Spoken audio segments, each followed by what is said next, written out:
What is up, Jets Nation? It is another episode of Rich Sports Talk coming at you on a Saturday.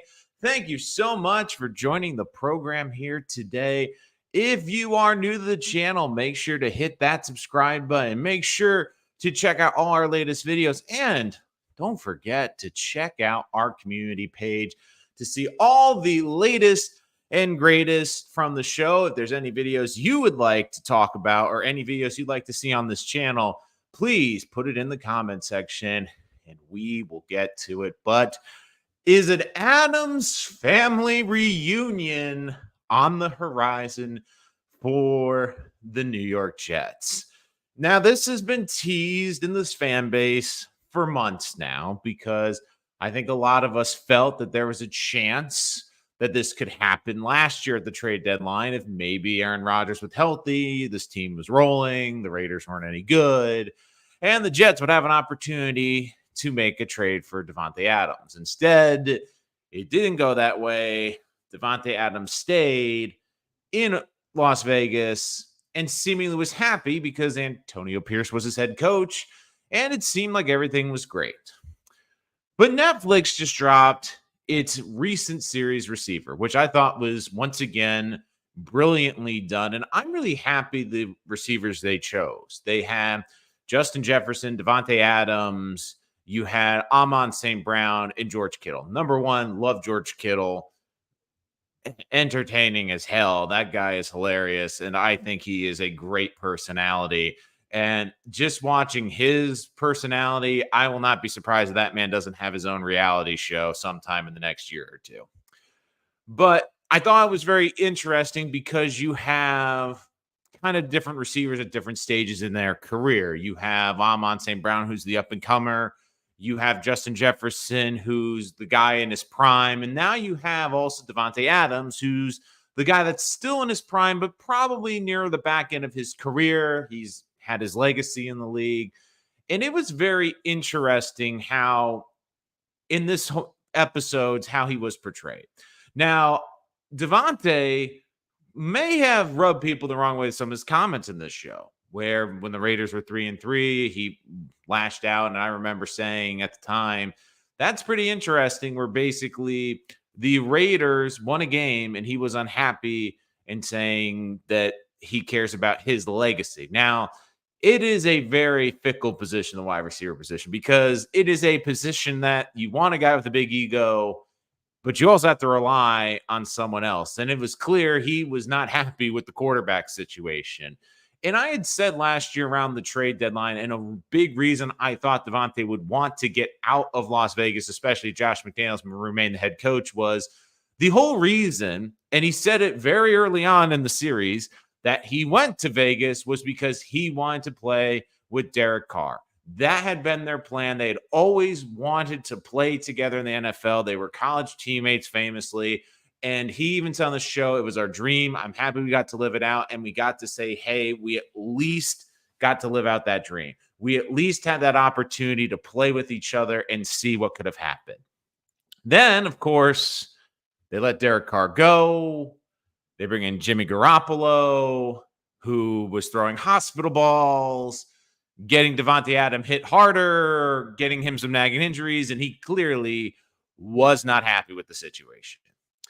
So the end of the season with Antonio Pierce, it seems Davante Adams was pretty content, but some very interesting things happened in receiver, one of which was the Jet game, where we saw Davante Adams, of course, put on a clinic, look like his old self. But one of the most interesting things was it talked about his relationship with Aaron Rodgers and how they're still incredibly close, how they talk all the time. And the biggest thing I took was that the two of them had a 4-hour dinner in Vegas before that Jet game, which I thought, they seem to really like each other.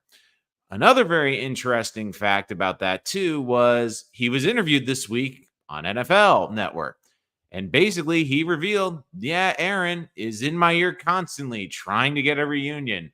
But then, of course, he backpedaled saying, but I'm currently a Raider, and it probably won't likely work. But the funny thing is, a lot can change in the NFL very quickly. Davante Adams is still a great receiver.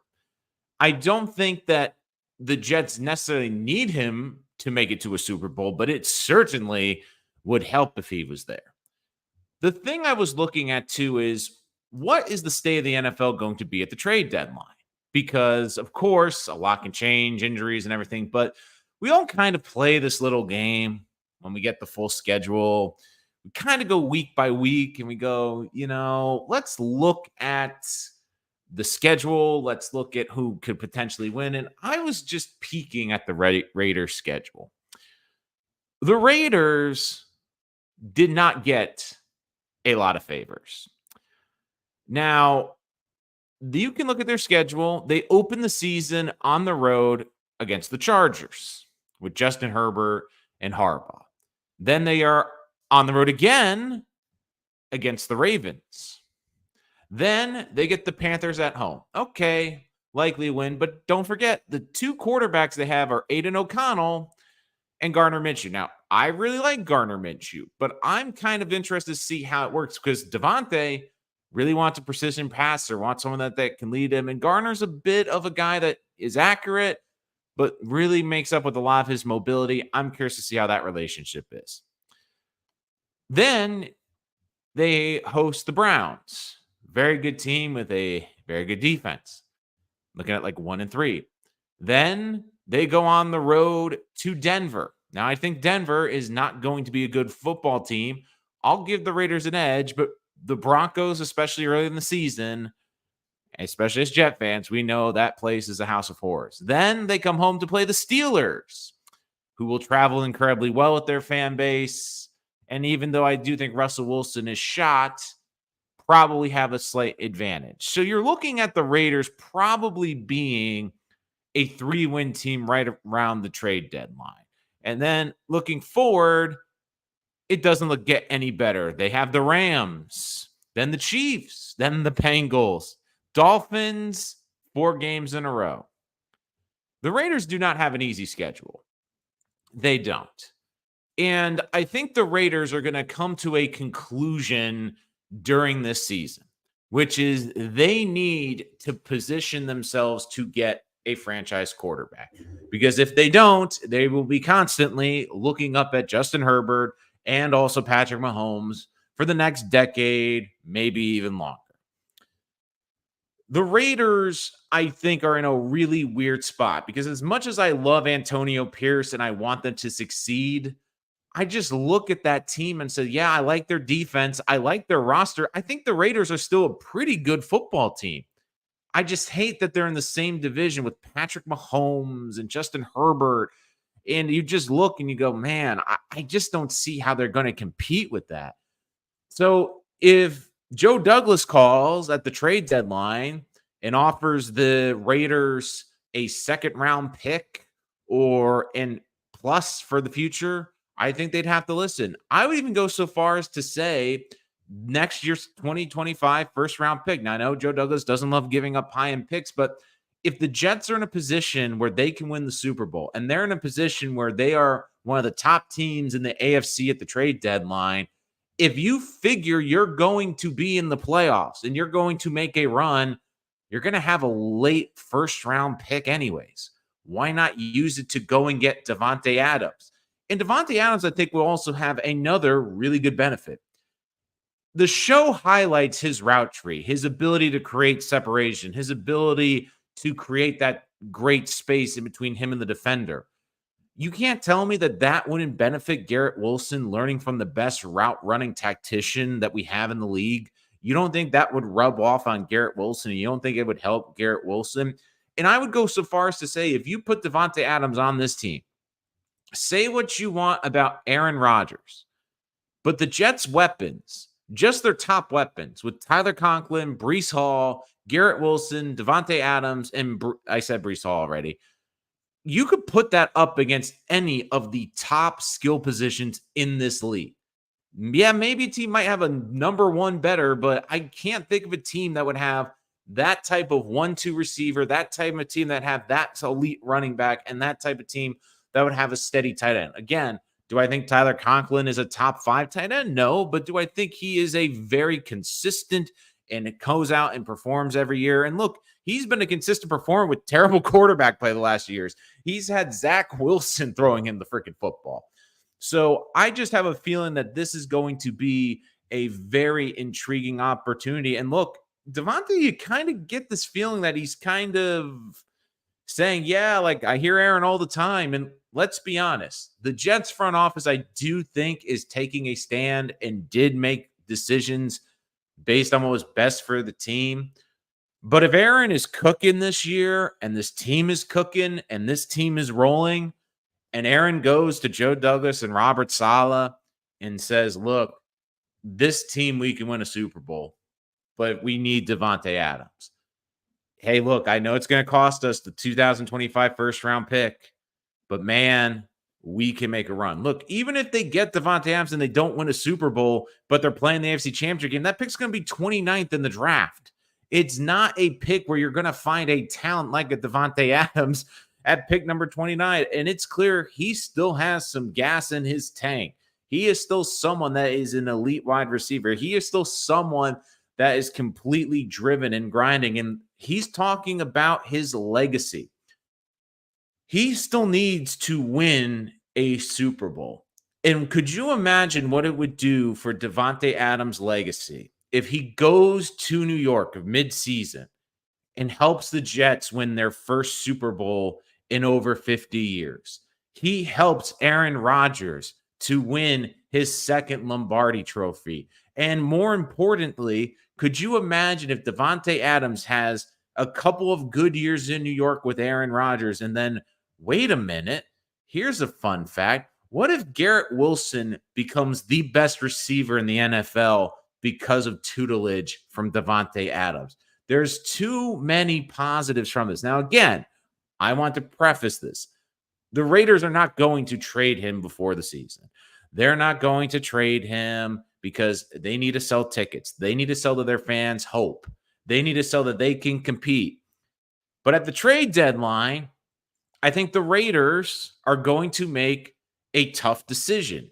And the tough decision is going to be to move on from Adams. And look, I think Adams has shown he's not afraid to speak his mind. And he has an unbelievable thing in his back pocket, which is he has some leverage.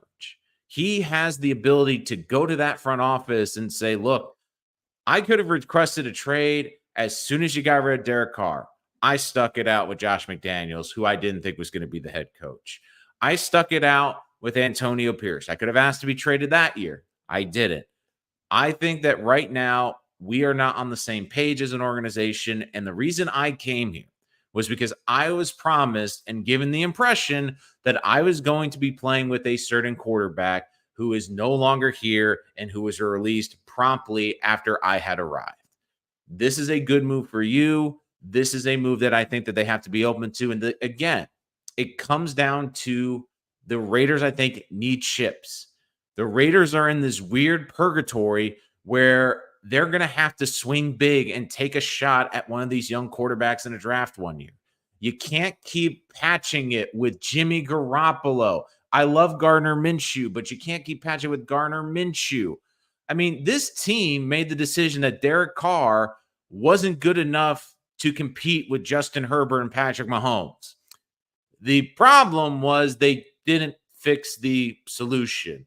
They realized there was a hole in the boat, but instead of trying to plug the hole in the boat, they instead decided, well, maybe we could add some other pieces to the boat while the ship was sinking. All right, let's get to some of your content right now. Dano Jets from YouTube. Missed you, my brother, as well. Scott Foster, 23. He wants a ring. I do think Davante Adams wants a ring as well. Some guarantee money after 2024 wouldn't be bad either. A Scott. Yeah, that would be good too. So Scott Foster, and I won't be a contract like he signed with the Raiders because he will never see one of those again. Look, I think Davante Adams can still get a good contract, but right now, Davante Adams has talked about his legacy. And look, I think it's very clear that when you look at it, like, and again, he's going to be a major cap hit this year. So the biggest problem with the Jets is, again, there's an out after this 2025 season. So he can get out again. It'd be 15 million in dead cap. Now with trades, I'm not exactly sure what the cap value would be, but basically the base salary would be 35 million and 35 million. So again, I think what the Jets would do if they did make this trade would basically try to get out of that contract and then renegotiate that contract. But the biggest thing I see with Davante Adams is he realizes that he's at a point in his career where, he's going to be 25 million this year against the cap, 44 and 44 the future year. So I think this would be kind of one year. So maybe the contract might even say the Jets from giving a first round pick. But getting back to the matter at hand, he talks about his legacy. He's 32 years old. He maybe has 1, 2, 3 truly, truly great years left. And I do think that it would be very good. Hold on. 0 guaranteed in 2020. It's fairly flexible. Sorry about that.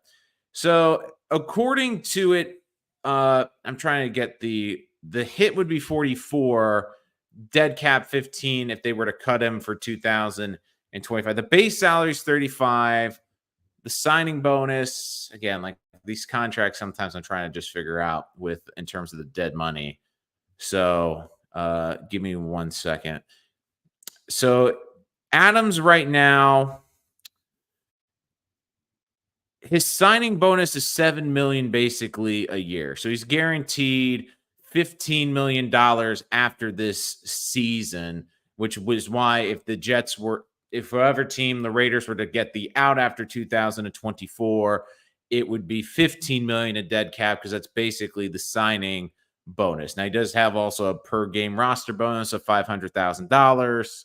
So there is no guaranteed salary. That's a bit dummy money. So again, you wonder if the Jets could renegotiate that as well in terms of that.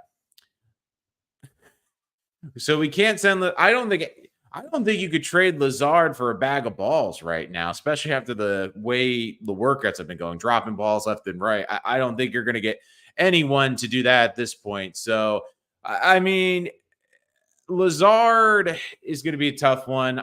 Just that contract. I think the Jets are just going to ride it out this year and then come at the end of this year. Lazar is only partially valuable to us. He's even less to believe it or not elsewhere. That's the thing with trades. And again, these aren't made publicly. Most of the time it's under the Raiders, or the previous team. But with a trade, I do think based off the game, like the Jets have to take over the roster bonuses. So it is difficult to interpret. And there's a lot of fine details in that contract, which you would have to understand. All I know, but that 3-year not guaranteed, just dying to see how we couldn't get out of his contract.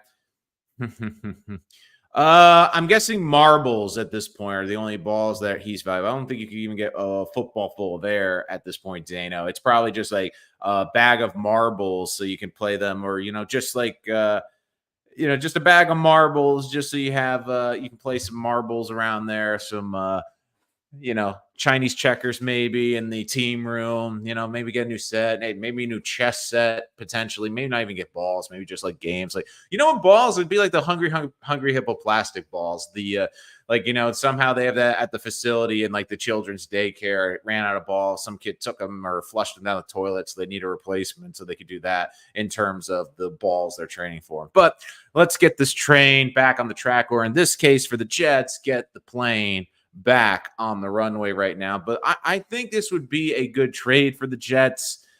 I think this is something that Aaron would definitely really want to happen. And it's clear that they're still close.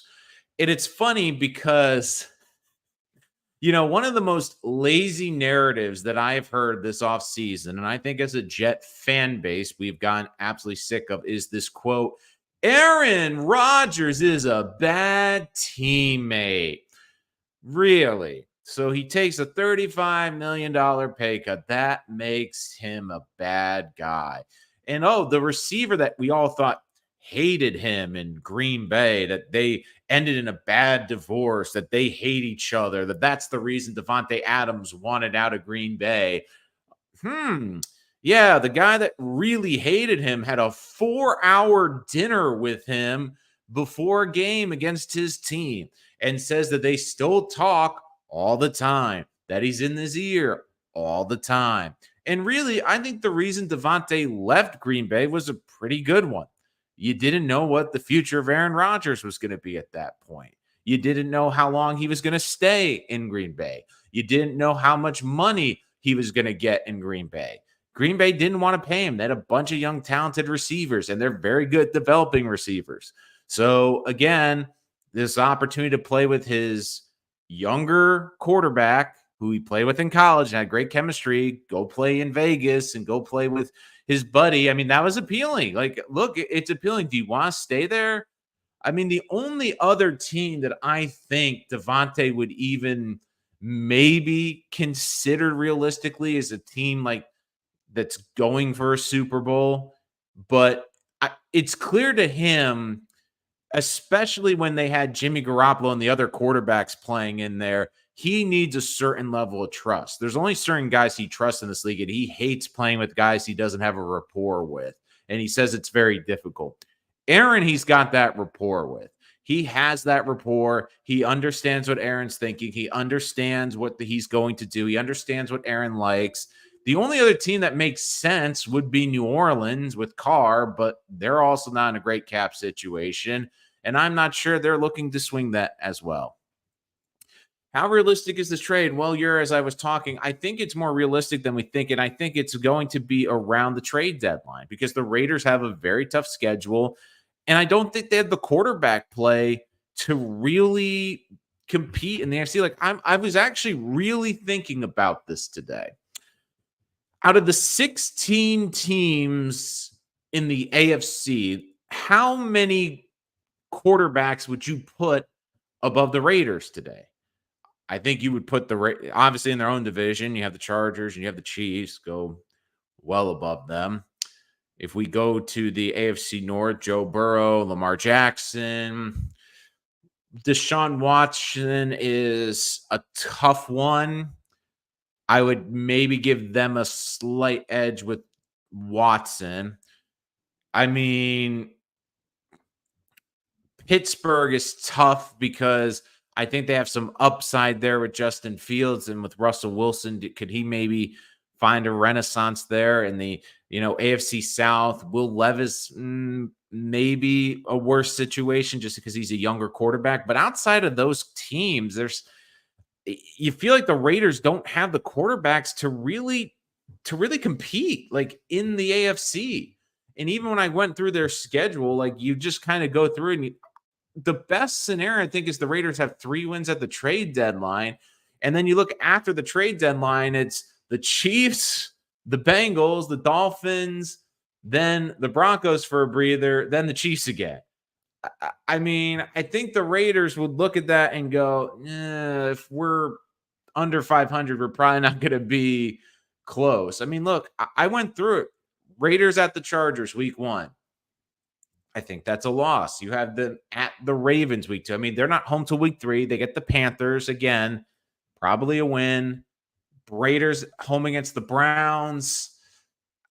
Browns have that great defense. Like that, to me, I think the Browns edge them out.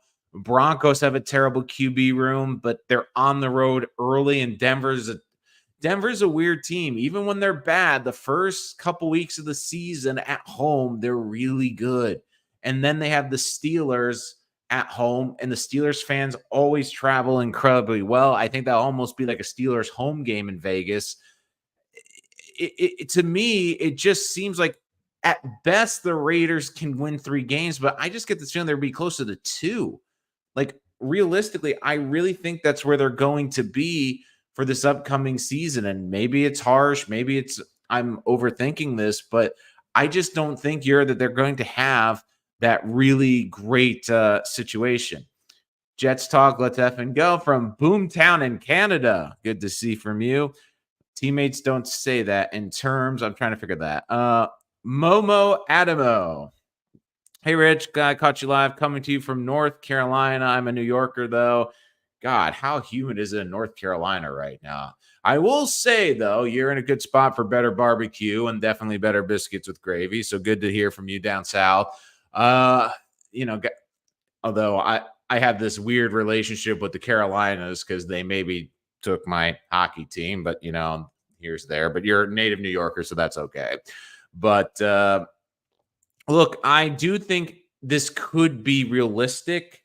And the other thing too is it's clear Davante Adams has some sway in that building. I mean, calls out Josh McDaniels, and like 24 hours later, he gets fired. And look, I think this was good thing for the Jets, this receiver series, because all I keep hearing about, and Scott Foster brings it up, you know,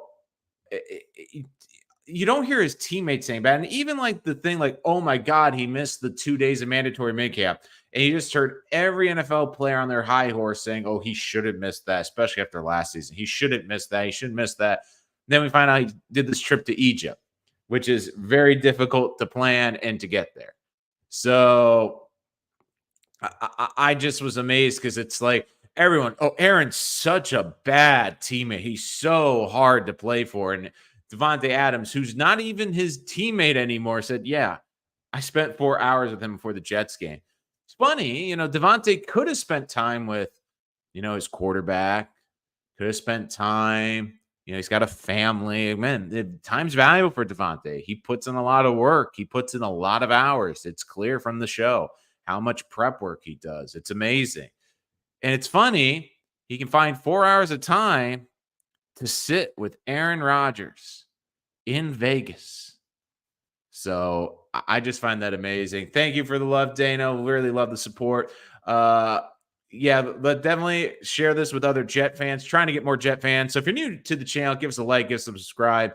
Let all the other Jet fans know. I mean, I always consider us to be free Jet therapy. Looking to grow this channel, looking to get some merch soon as well. So again, thank you for all the support as well. Let's see. Boomtown. How's it going, my man from Canada? I mean, at least he's not frying to death. It feels like everyone in the New York area and in the U.S. right now is just frying to death with this heat wave right now. So, look, I was also really impressed. Again, just going to this receiver. I think it was almost more. You can tell me if I'm wrong or not in the chat, guys.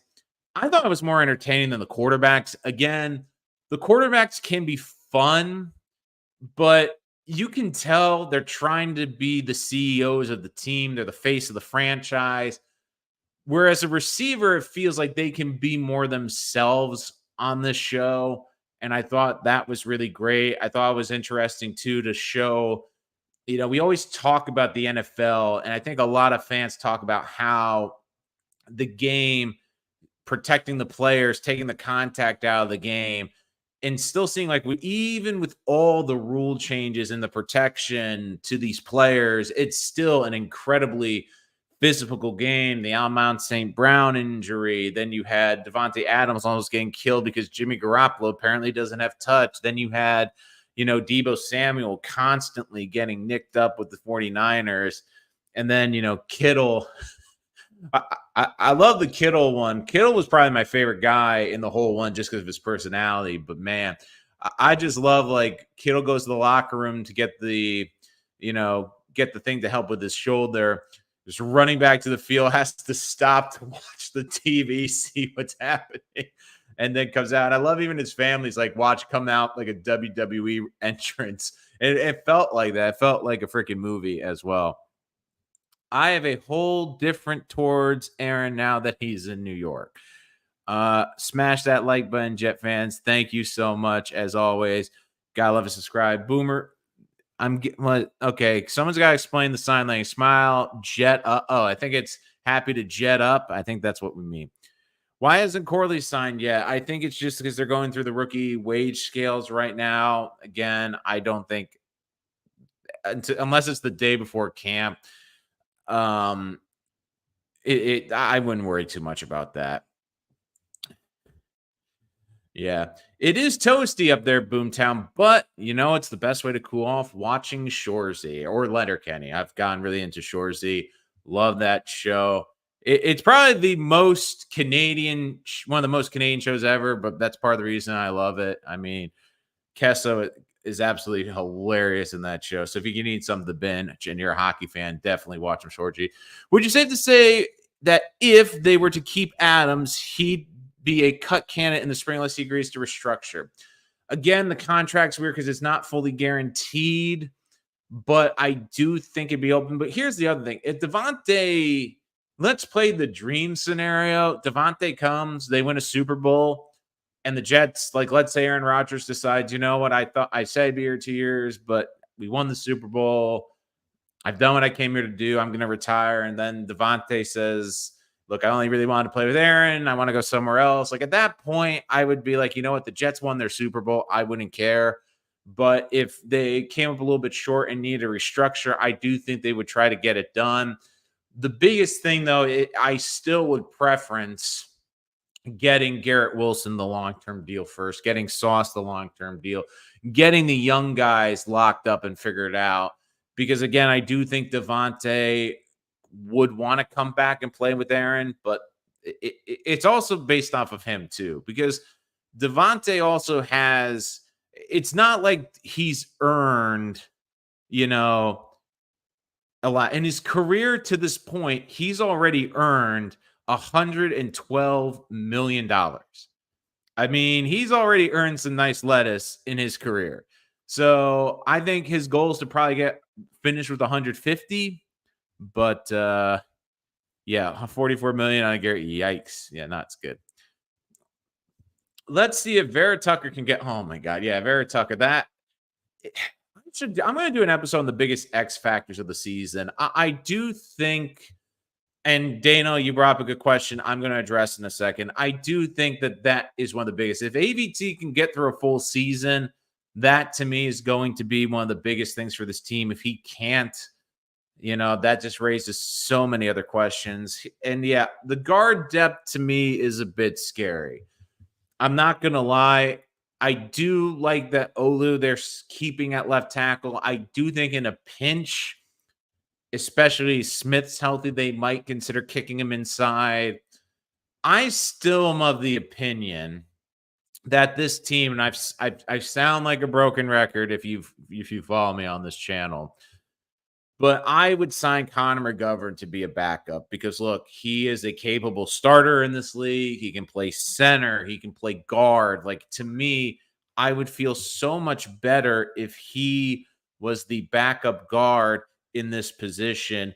And unfortunately, right now, I think Connor McGovern should be a priority. I think he's still a free agent. Like, I would go and sign him before free agency and they're not free agency, training camp, because he's been a solid player for this team. He's been consistent and he gives you versatility. Now, again, the guard depth does scare me a little bit. I am really curious to see when we get to camp what the Jets are going to look for at guard, because one thing that could be an intriguing thing to keep an eye on is where they line up Max Mitchell, because I think it's pretty clear that the Jets believe that Carter Warren is going to be a tackle. And I think that a perfect world for the Jets is Carter Warren and Olu Fashanu get groomed, and they're your two corner starting tackles. Now, again, I don't love Wes Schweitzer because of the injuries. I still think he's capable. The biggest question to me is Mitchell and Xavier Newman. Now, I don't think Xavier Newman did bad filling in last year, but I just feel that McGovern is a better player. Now, Mitchell, to me, is someone that kind of felt odd at guard. I'm curious to see if he spent this whole offseason training to be a guard, and that's where they're going to keep him. Or are they looking him as like the Swiss Army knife of this offensive line, where I think they want to keep Warren at the tackle position, but maybe they view Mitchell as like a backup where he can play the 4 different spots. So I think that also is coming into it as well. Imagine he takes a secondary role, though, second salary, and guys, Garrett, I'm saying that's the other thing. Help Garrett Wilson develop. I think that's something we're not doing that. Are those moose knuckles? Oh God. Shorzy Trail. I gotta see Trailer Park Boys. I've heard that's really good. Letterkenny. I love Letterkenny. Shorzy's great though. Definitely at the top of my queue. So definitely appreciate that, Boomtown. When a third running back and a third quarterback were drafted. Scott, I'll disagree with you a little bit here. As much as I am a huge believer in the fatties and the buffet busters, it's clear that the Jets, at the time when they took the third running back, I was with you. I didn't love it, but it's pretty clear now, especially early, it looks like Isaiah Davis is going to be on this team. And it feels like for whatever reason, maybe it was just fit, maybe it was the injury, maybe it's just the lack of progression. It seems like this team doesn't fully believe in Izzy. Now, the quarterback is something I completely disagree with. I love that pick with Jordan Travis for multiple reasons. Number one, I think it was the perfect fit for him. Coming back from that injury, he can pretty much redshirt the season, gets to learn behind Aaron Rodgers and Tyrod Taylor. Tyrod Taylor, also very similar playing style, build and style that they play. The other reason why I really love this here as well is the NFL now has gotten incredibly hard to get through a season. Backup quarterbacks are more valuable than ever. I know the ultimate dream for Jet fans is Jordan Travis becomes this team's future starter, and he's the solution to the quarterback problem long term. But even low end, if he becomes a really good backup quarterback, where if he has to start 3 to 4 games a year and you can compete in those 3 or 4 games a year, and you're like, you know what? We're missing our quarterback a few weeks. It's okay. We have someone we can compete and win with. That still is an incredible thing to have nowadays. Because think about it, the last 2 years, we've seen more starting quarterbacks in the NFL start games than ever.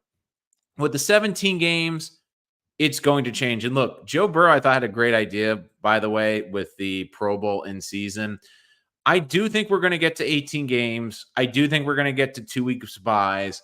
And don't forget, you're seeing these schedules yo-yoing all over the place. So I am of the opinion, too, you draft a quarterback every year.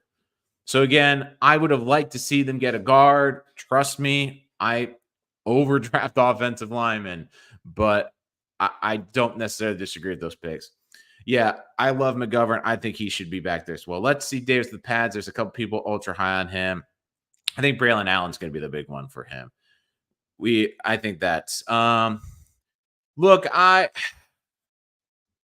would have tried to draft the guard at some point.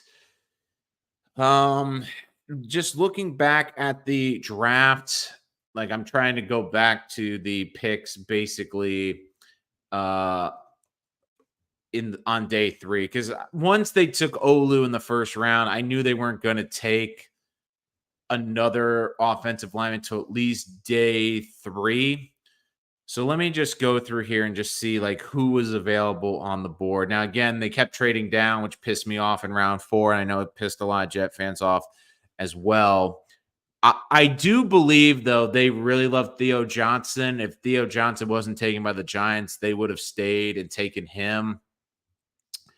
Let's see. I'm just trying to see some of the guys that would have been in the range. I knew Manu was someone that was a kind of the wild card of the draft, but I think for where the Jets are now, he's really a long-term developmental play. I don't think that the Jets would have probably been as patient. I know the Lions drafted him basically in the 4th round. Yeah, I'm just trying to check on the full draft picks. And so again, guys, I'm just trying to make sure I can give you the most accurate selection. So let's see. I'm just going through all the picks. They took Allen, 134 after the multiple trade downs. Manu was someone that was I liked him as a prospect, but it would be like a 7th round pick, not a 4th round pick. because he's a very developmental guy. Christian Jones out of Texas, I thought was an interesting pick. I would have maybe liked to seen the Jets go after him. But he went off the board in the 5th round. Jets drafted, of course, Jordan Travis. Trevor Keegan was an intriguing one at guard. He would have been available, but he got picked right after Travis. And look, Davis is I think the pick where I think you're going to want the offensive lineman. I didn't mind the Travis pick. The Quantez Stiggers pick, I was really happy with. I thought he was going to be a 3rd or 4th round pick. I thought the Jets got tremendous value with him. And look, the Jets only had so many picks in this draft.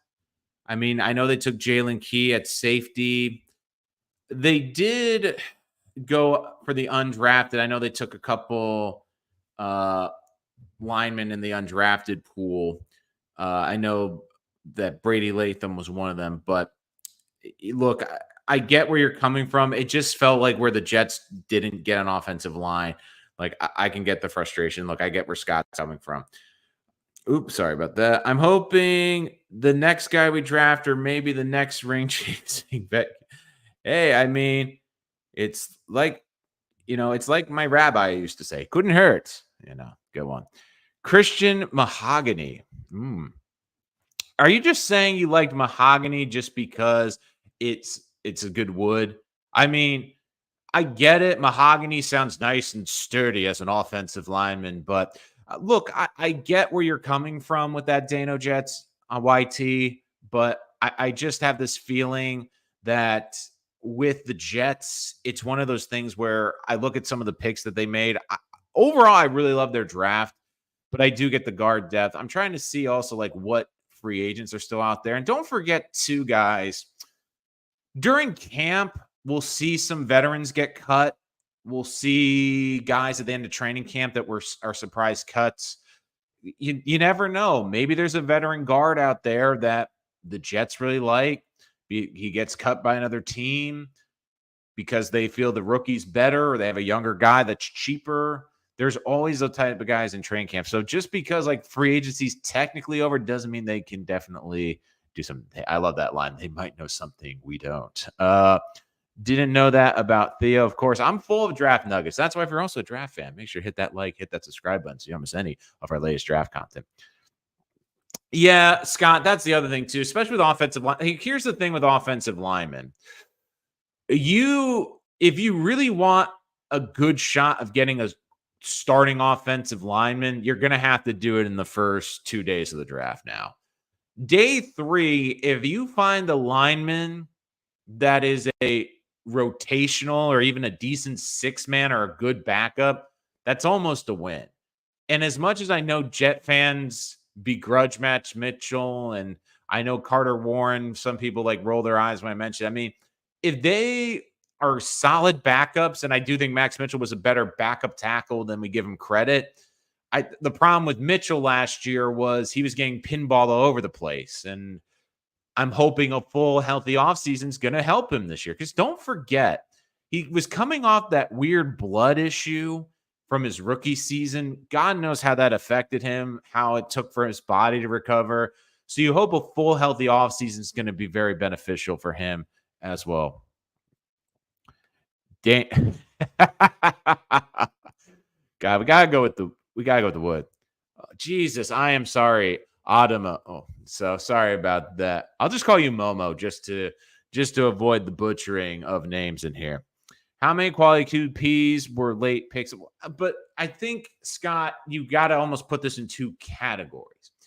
If the guy is a 16-game starter and that's what you're measuring it by, then not a lot.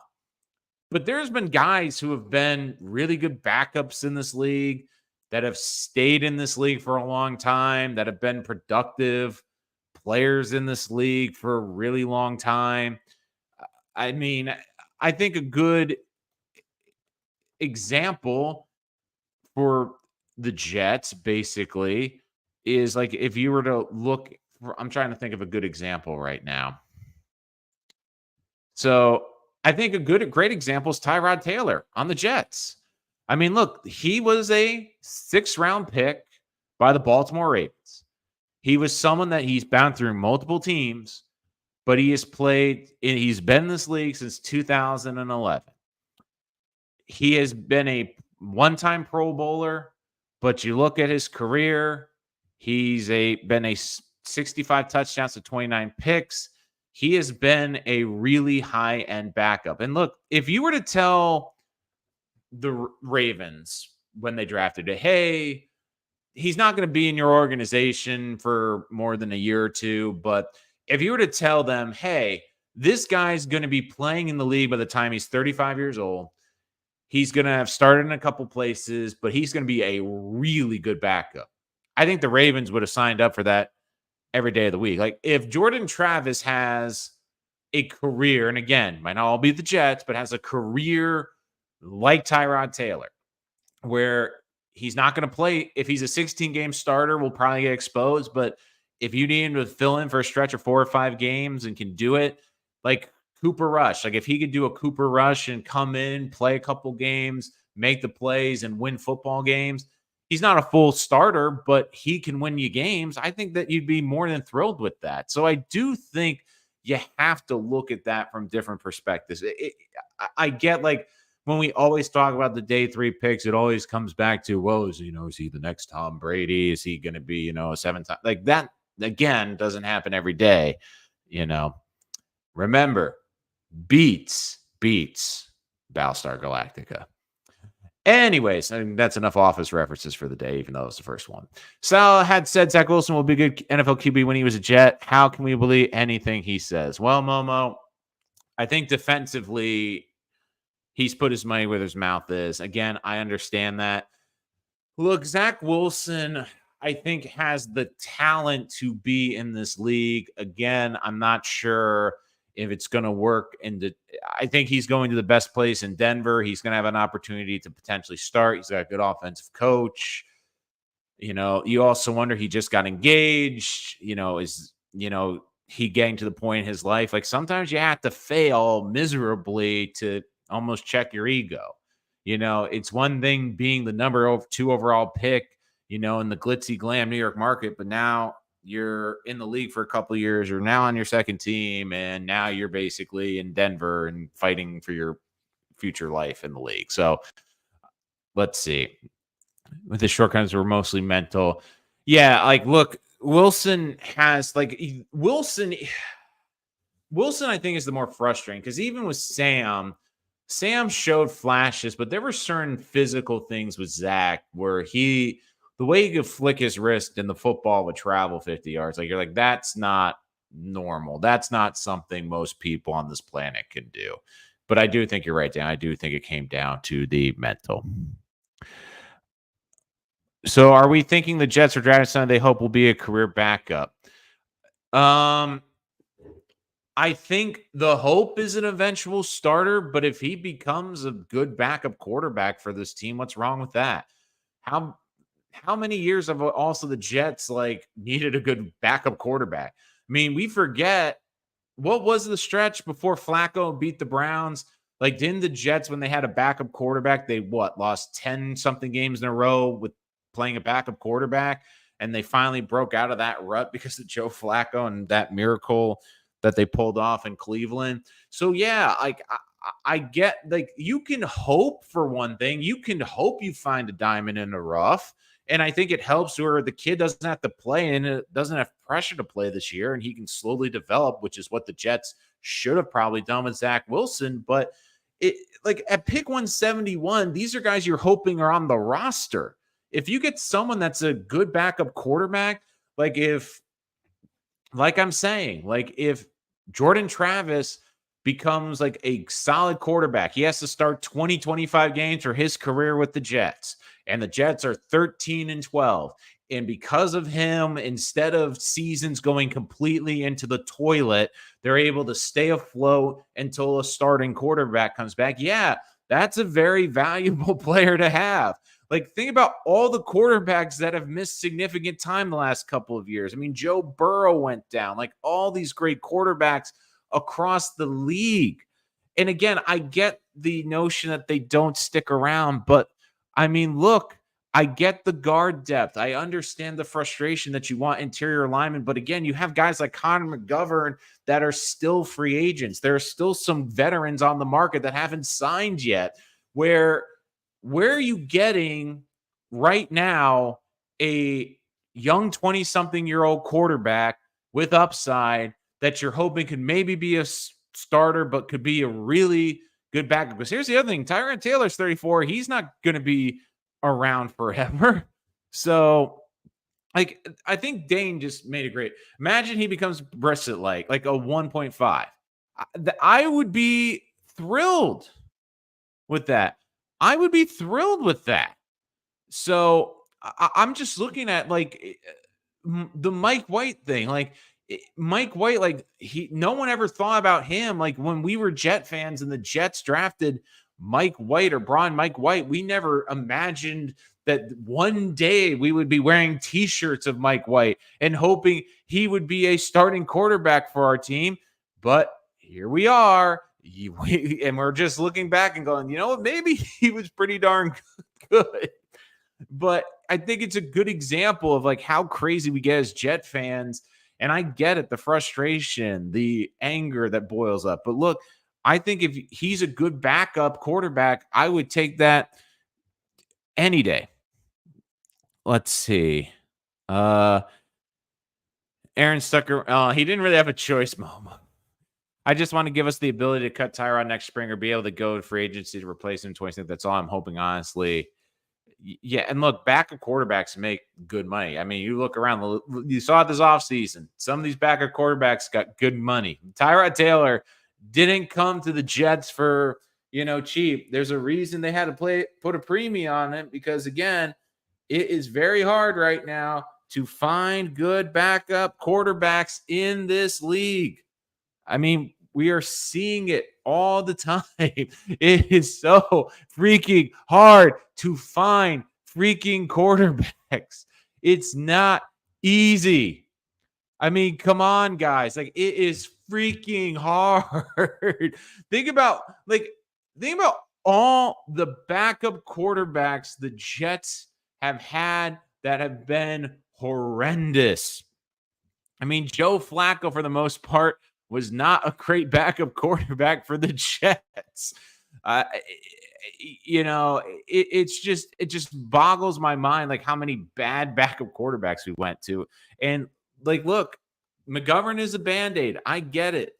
But this is also the NFL. You're not going to solve all your problems instantly. You're not going to solve all that like every team has holes. Like if there was a team with 0 holes in the NFL, guess what? They'd win the Super Bowl every year. Every team has holes. Do I wish the Jets had more proven safeties? Yeah. Do I wish the Jets had tackles on the edges that didn't have injury history? Yeah.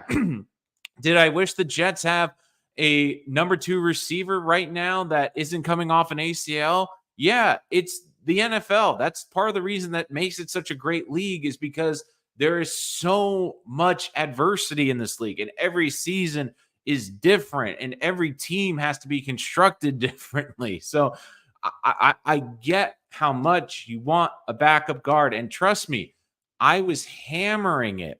I was even saying the Jets should draft 2 offensive linemen with their first 2 picks. Like if anyone was pro O-line in the Jets community, I was screaming we're O-line with the first pick in the draft, and everyone was like rolling their eyes saying, oh, we got to get a receiver. We got to get a receiver. And I'm like, did we remember the offensive line last year? Do we remember that this offensive line couldn't block for people last year?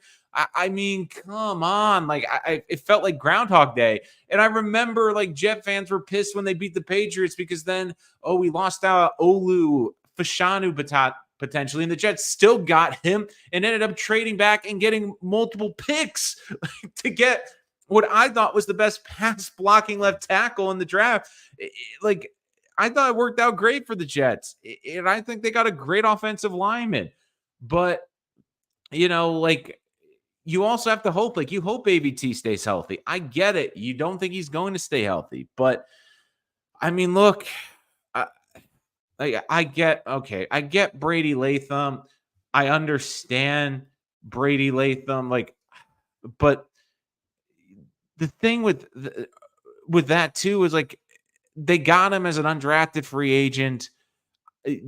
Like, especially like this is the other thing too. They got a couple of these undrafted offensive linemen, and I get the idea was I think the idea too is you get frustrated with it because, man, I understand that they didn't draft a guy, but the other thing too is part of the draft is it's a game.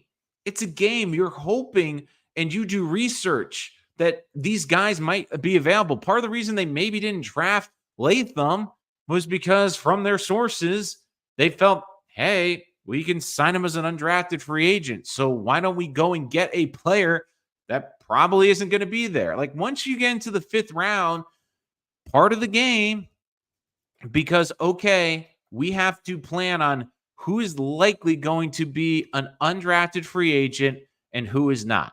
Because if there's a great chance they're going to be an undrafted free agent, we can hold out and get someone that won't be. Like Quantez Stiggers was never going to be an undrafted free agent.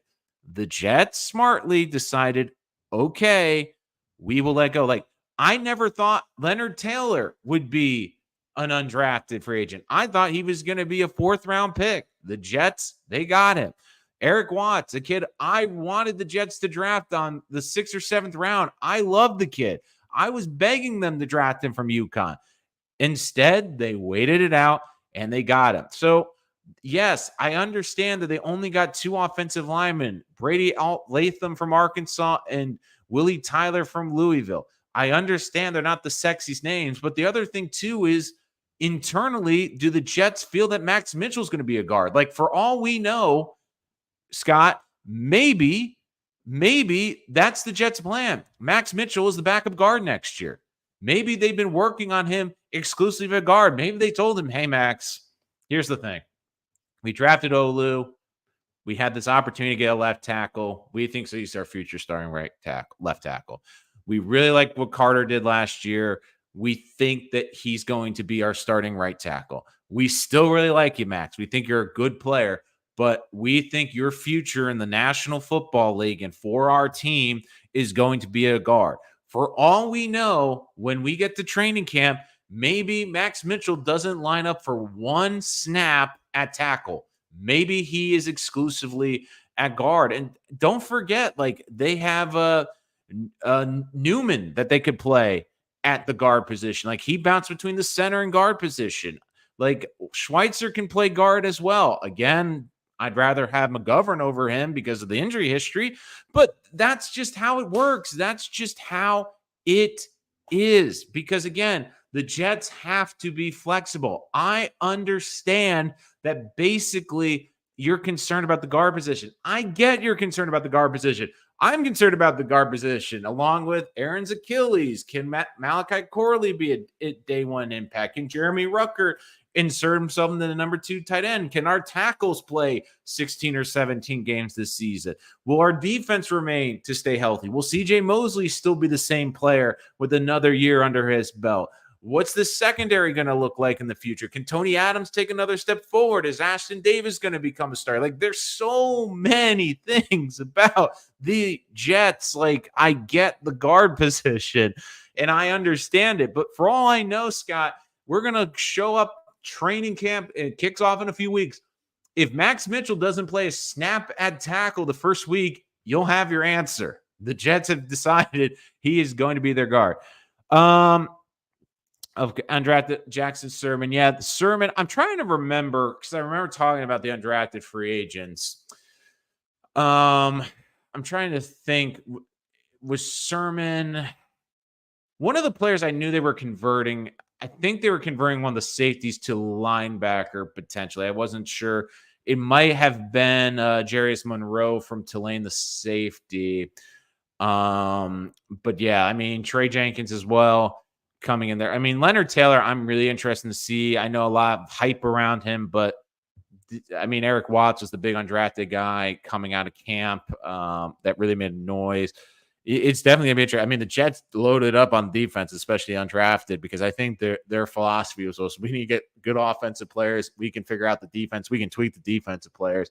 I think they feel like they can turn undrafted free agents on the defensive side into solid players. Where the other way is, yeah, we don't really trust our offensive staff to develop the players. So let's focus on that. But ultimately, going back to the point of this conversation, I am going to make a very big prediction. And here is my ultimate prediction. My prediction is that Davante Adams will be a member of the New York Jets, because watching that receiver show, watching all of that on Netflix and seeing everything that's going on, and how, I don't know, Aaron Rodgers had a 4-hour dinner with him. I am predicting that at the NFL trade deadline, that Davante Adams will be a New York Jet. Now, do I have it sourced? No. Do I think it is completely going to happen?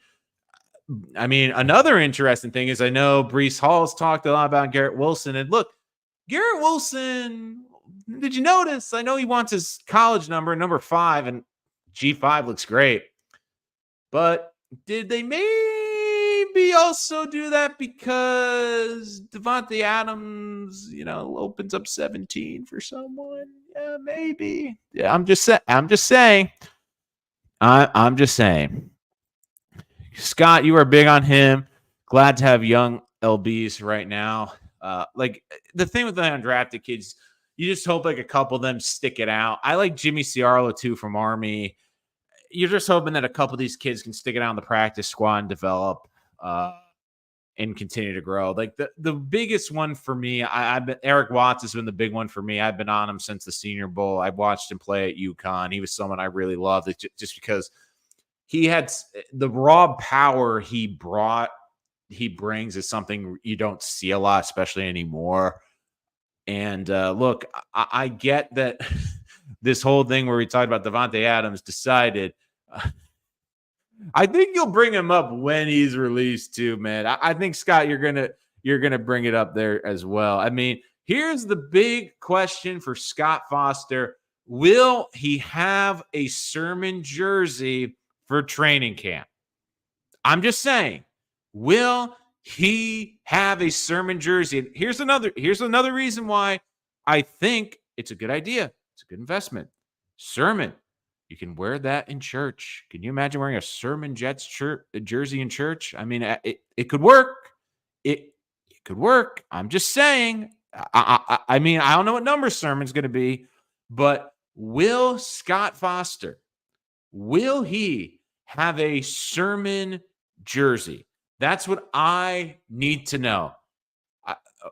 Okay, would you get counter a Sermon t-shirt? I know you're not a jersey guy, but a Sermon Jets t-shirt, like the name Sermon on the back. I did watch his dad play at Oregon. His dad was a stud.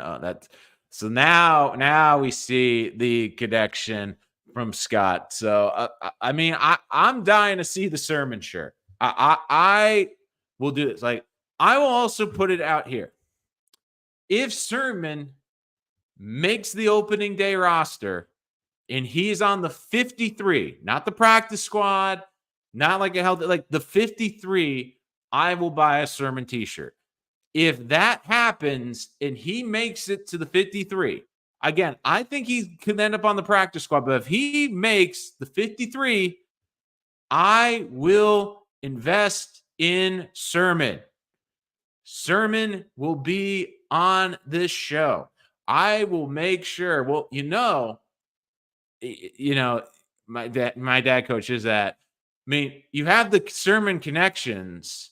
I mean, if Sermon wants to come on to the Rich Sports Talk show and talk about his journey to getting to the NFL and why he is going to make this team, I will not be opposed. We will have Sermon here on Rich Sports Talk, and our religion is New York Jets football.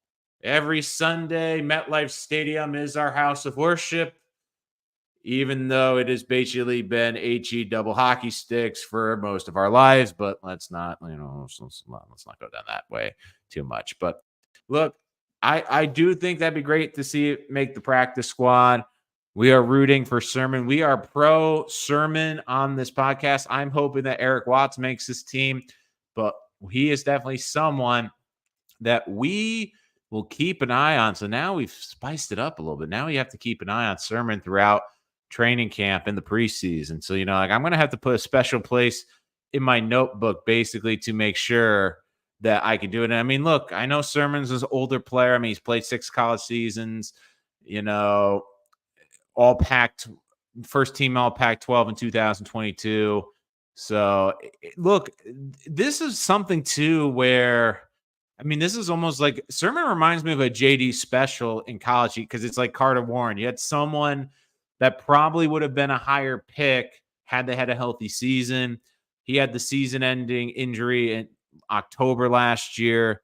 So that was unfortunate. The biggest things for his health, like I'll have to check to see what his health is coming to camp. But I mean, we saw it with Carter Warren. Carter Warren, a lot of people thought could be even as high as a 2nd-round pick, had the knee injury that took him out the entire season. Jets ended up drafting in the 4th round.